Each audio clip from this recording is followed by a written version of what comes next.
গণমাধ্যমের একটা কিন্তু গুরুত্বপূর্ণ ভূমিকা রাখার সুযোগ তৈরি হয়েছে। আপনাদেরকে এইবার আপনাদের পেশাদারিত্ব দেখাতে হবে, আপনাদের প্রফেশনালিজম দেখাতে হবে, আপনাদের সেই ফ্রিডম, অবাধ স্বাধীনতা আল্লাহর রহমতে এখন আপনাদের আছে। কাজে আপনারা এইগুলো তুলে ধরবেন।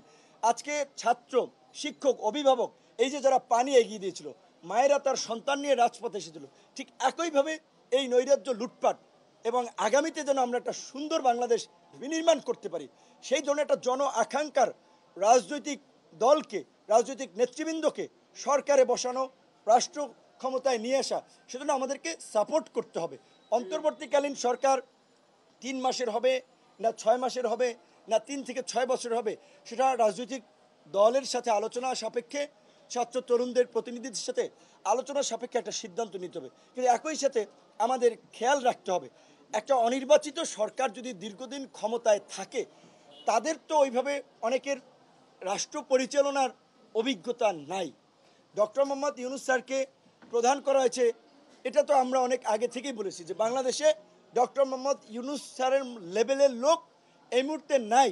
সো তার প্রশ্নে আমাদের অগাধ শ্রদ্ধা, ভালোবাসা, সমর্থন আছে। কিন্তু একটা গণতান্ত্রিক রাষ্ট্র তো নির্বাচিত জনপ্রতিনিধিদেরকে যত দ্রুত সম্ভব রাষ্ট্র পরিচালনায় নিয়ে আসতে হবে জনগণের ম্যান্ডেট নিয়ে। এখন আমরা মনে করি যে 3 থেকে 6 মাসের মধ্যে, 3 থেকে 6 মাস মেয়াদে একটা অন্তর্বর্তীকালীন সরকার হতে পারে। সেটা যদি রাজনৈতিক সকল দল, ছাত্র জনতা আরও কম বেশি সমর্থন করে, সেখানে আমাদের মতামত থাকবে। কিন্তু 3 থেকে 6 বছর যদি একটা অনির্বাচিত সরকার থাকে, তাহলে তো সেই দেশে গণতন্ত্র থাকবে না, ওটা আরেকটা অন্যরকম পরিস্থিতি কিন্তু তৈরি হবে। কাজেই এখানেও আমাদের কিন্তু সতর্ক থাকতে হবে।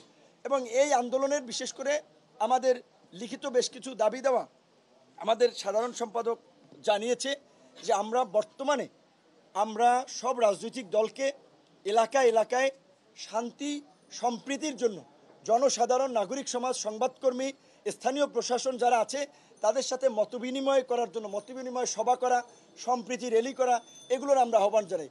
গণ অধিকার পরিষদের পক্ষ থেকে আগামী শুক্রবার বিকাল 3টায় গণ অধিকার পরিষদের কেন্দ্রীয় কার্যালয়ে আমরা এই সম্প্রীতি আমরা একটা সমাবেশ করব, যেখানে বিভিন্ন মত, পথের, ধর্ম, বর্ণের মানুষ থাকবে। আমাদের এই ঢাকার সমাবেশ থেকে সব মত পথের মানুষের নিয়ে আমরা পুরো জাতির উদ্দেশ্যে একটা জাতীয় ঐক্য এবং সম্প্রীতি প্রতিষ্ঠায় আমরা আবেদন জানাবো। আপনাদের মাধ্যমে আমরা দেশবাসীকে আমরা জানাচ্ছি। কিন্তু এই মুহূর্তে যেটা সবচেয়ে বার্নিং ইস্যু, একজন রিকশাওয়ালা গুলিবিদ্ধ হয়েছে, একজন ঠেলা চালক গুলিবিদ্ধ হয়েছে। আমি ডিবি কার্যালয়ে ছিলাম, আমি কারাগারে ছিলাম, বিশ্বাস করবেন এখান দিয়ে রক্ত পড়ছে, গায়ে গেঞ্জি নাই, আমার মায়া লাগছে। আমার 2টা টি-শার্ট আমি দিয়ে আসছি। যে ও বলছে হকারি করে পানি বেচে, পানি বাসে যে পানি বেচে, শশা বেচে, লুঙ্গি পরা, ওই অবস্থায় ধরে নিয়ে আসছে, গুলিবিদ্ধ, শরীর পয়সা যাচ্ছে, পা দিয়ে রক্ত পড়ছে, পুজ বেরোচ্ছে। ধরেন আমরা যারা একটু পরিচিত নন ফেস, তাদের একটু যদি বলি বুকে ব্যথা, হসপিটালে নিয়ে যায়, কারা হসপিটালে নাপা টাপা দেয়, কিন্তু আমপাবলিক যে ওদের সাথে অমানুষের মতো আচরণ করে।